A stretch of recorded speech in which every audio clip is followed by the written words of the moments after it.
Hey ladies and gentlemen, welcome back. This is HD Starcraft and I'm here for another Heart of the Swarm broadcast from DreamHack Summer, and this is going to be a Protoss versus Zerg, and this is going to be a best of 3 that I'll be casting the entire set. Hope you guys are ready for this one. It is going to be the red Protoss player, My Insanity Stardust, also known as MYI Stardust. He is going to be the red Protoss in the bottom right hand corner of Belshir Vestige, and his opponent is going to be Quantix Hyun. He is the blue Zerg in the top left-hand corner. Both of these players very talented. Hyun, I've been casting several games of on my YouTube channel, and it's a thrill to see him here in DreamHack Summer. Wishing him all the best.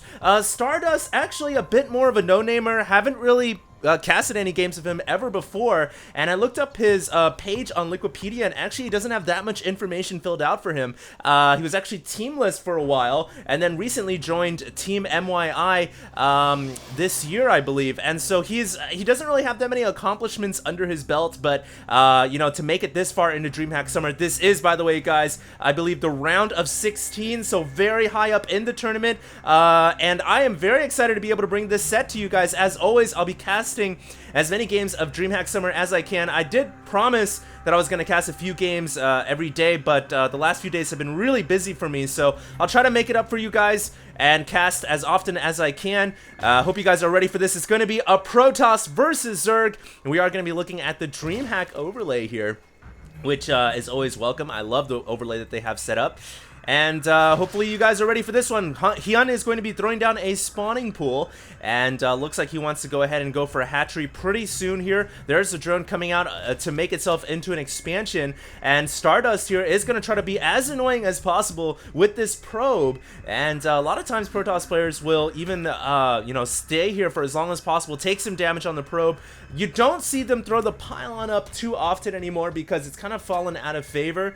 Most players have calculated that it actually is better to save your money rather than throw a pylon down, and so it looks like Hyun is going to get the hatchery out. It wasn't too delayed, and he should be pretty happy about that because a lot of times in this little early battle for that expansion, the Zerg can get caught up for a long time if that probe stays alive. But luckily for Hyun there, he didn't have to worry about that for too long, and now Stardust is going to be going over to the top right-hand corner, checking to make sure that there isn't another drone over there, but at the same time, he cannot keep this probe around for a very long time because those two Zerglings are hot in pursuit, and it looks like that probe is going to die, but he's going to try to juke it here around the bushes, although unlikely that is going to keep him alive. The shields were just beginning to regenerate right there, and had he made it beyond the weeds, he might have been able to make it a little bit further, but unfortunately for Stardust, he does lose his probe.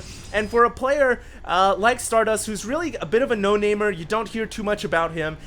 You know, he definitely, the name Stardust, I guess you could say, has potential to become one of the greats. But, you know, up till now, he hasn't really gotten too much under his belt. So, yeah, every little bit in this game is going to matter that much more. He's going to have to play a perfect game in order to defeat Hyun, who is really one of the most talented Zerg players out of Korea. Both of these guys are Korean, if I didn't mention that earlier on in this cast.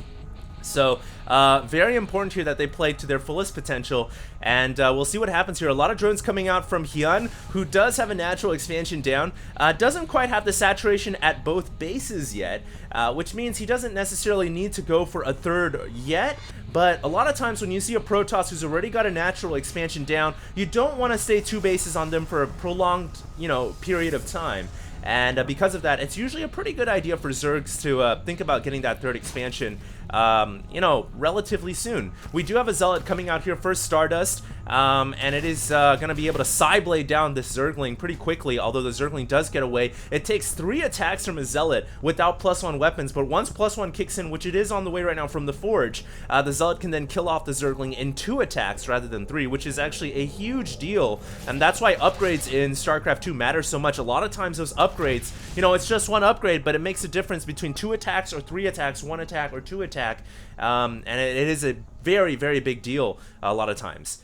We do have some Zerglings coming around the right-hand side now. It looks like they're just making sure this pathway is clear for the drone. And Hyun now is going to make that drone go over here, checking over to the left-hand side for a pylon. Very wise right there. I don't know if he checked over here, but luckily for him, there is no proxy at that location. Meanwhile, the Zealot was dancing at the Xel'Naga Tower, is now going to move away. And on the production tab, we do have a robotics facility. A lot of upgrades coming, including Warp Gate and +1 weapons about to finish up here.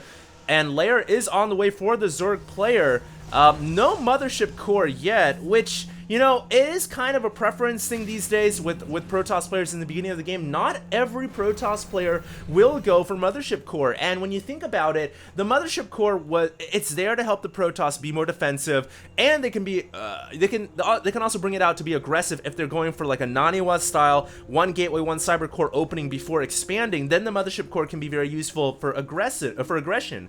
Otherwise, really, in Protoss versus Zerg, there is no need for the Mothership Core a lot of times, because even in Wings of Liberty, you could wall off very easily, and you had sentries, and you've got photon cannons, so it's very difficult for a Zerg to be able to breach that type of wall.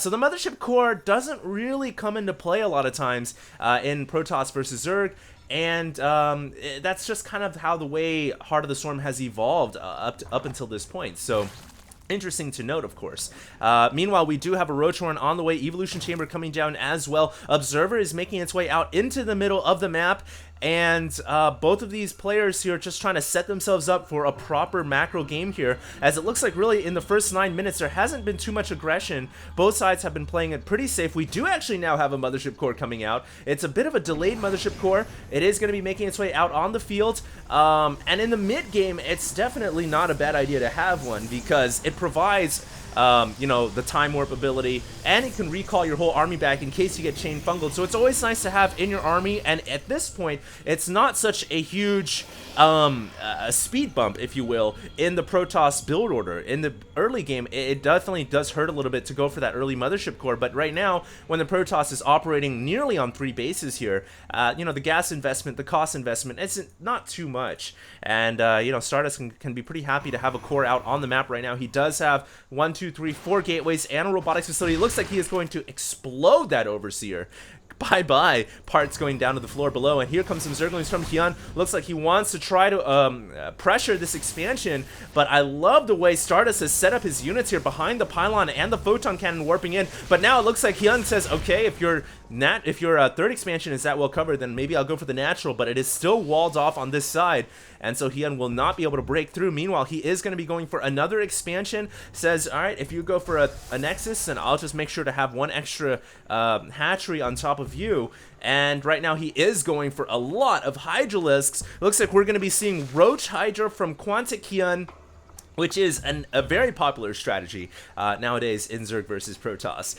One of the best ways really to deal with Zerg versus Protoss is Roach Hydra, because it combats everything in the ground and in the air. Really, if you face more air units, you just have to add in more Hydralisks. And with the Hydra speed being available so early on, it's so nice to have. Although it looks like Hyun this time around is going to go for Hydra range first before Hydra speed. And so his Hydras are going to have a little bit of difficulty moving in the middle of the map. I always wondered why Zerg players go for range before speed. I definitely feel like speed is a superior upgrade, but then again, it might just be preference. Maybe Hyun doesn't plan on making an attack anytime soon, so he's going to go for range, which is a better defensive upgrade if you ask me.